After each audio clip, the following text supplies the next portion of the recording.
It happened the afternoon of July 9th, 1982, as a torrential storm pounded down in Kenner. Pan Am Flight 759 had just taken off from New Orleans International when a powerful burst of wind shear slammed the 727 full of flammable fuel back to Earth into this Kenner neighborhood.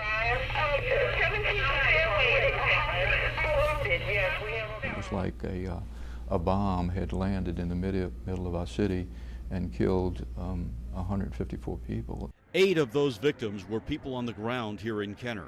Causeway Police Chief Nick Kinjemi was a Kenner policeman and a Pan Am employee at the time who knew members of the flight crew. He will never forget the scene. I think it was like walking through hell. It's like you're walking through this fire and mayhem. Fire was everywhere. Homes pushed off slabs, 6 of them destroyed, 5 damaged, rubble and bodies everywhere. And then we had to go through the gruesome chore of gathering up all of the body parts.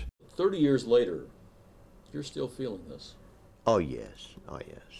Arnold Merritt was a lead ramp agent for Pan Am who ran a makeshift morgue at the airport. We had whole families, you know, husband, wife, kids. I had the one lady, bless her heart, was expecting a baby. Kenner policeman Gerald Hibbs said he remembered thinking there was no way anyone could have survived this. And then, several hours into the recovery, he thought he saw something move near a baby mattress. I went ahead, removed the mattress and pulled the carpet up, and there was the little baby. In that horrifying field of death, Hibbs found 16-month-old Melissa Trahan alive. When I turned her over, she started crying, and actually I started crying myself. Former Kenner Fire Chief Mike Zito said people shouted, "They found someone alive, a baby alive." We all stopped and stood up, and it was like within these 4 blocks as that information went on, you heard just cheering and yelling and screaming. It was a miracle, you know, it was truly a miracle. Now I'm 31 with a 2-year-old, and she wears me out. But wears me out in a good way. We first met Missy, Melissa Trahan, 10 years ago on the 20th anniversary of the crash when she was a college student. I've been given something that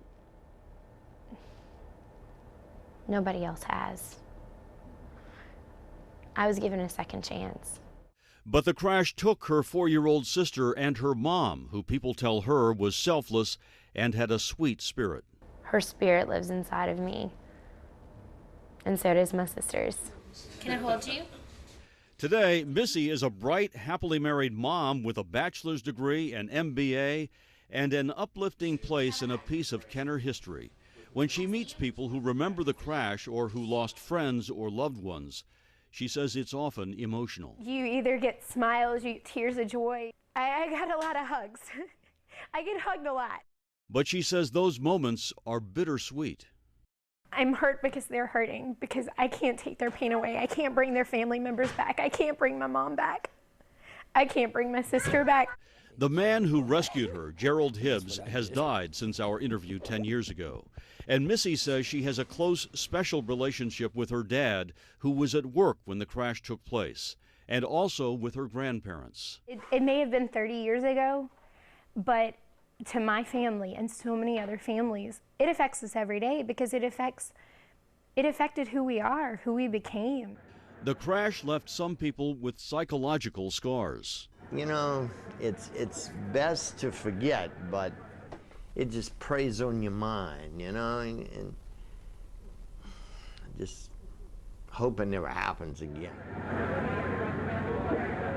But this little girl, who grew into this charming, sensitive young woman, has become a symbol of one bright spot in that horrific tragedy.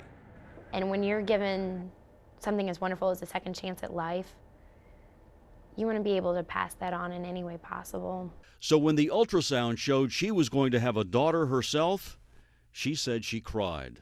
And I looked at my grandma and I said, we have another Melanie. She's named after my mom and my mother-in-law, Melanie Kate.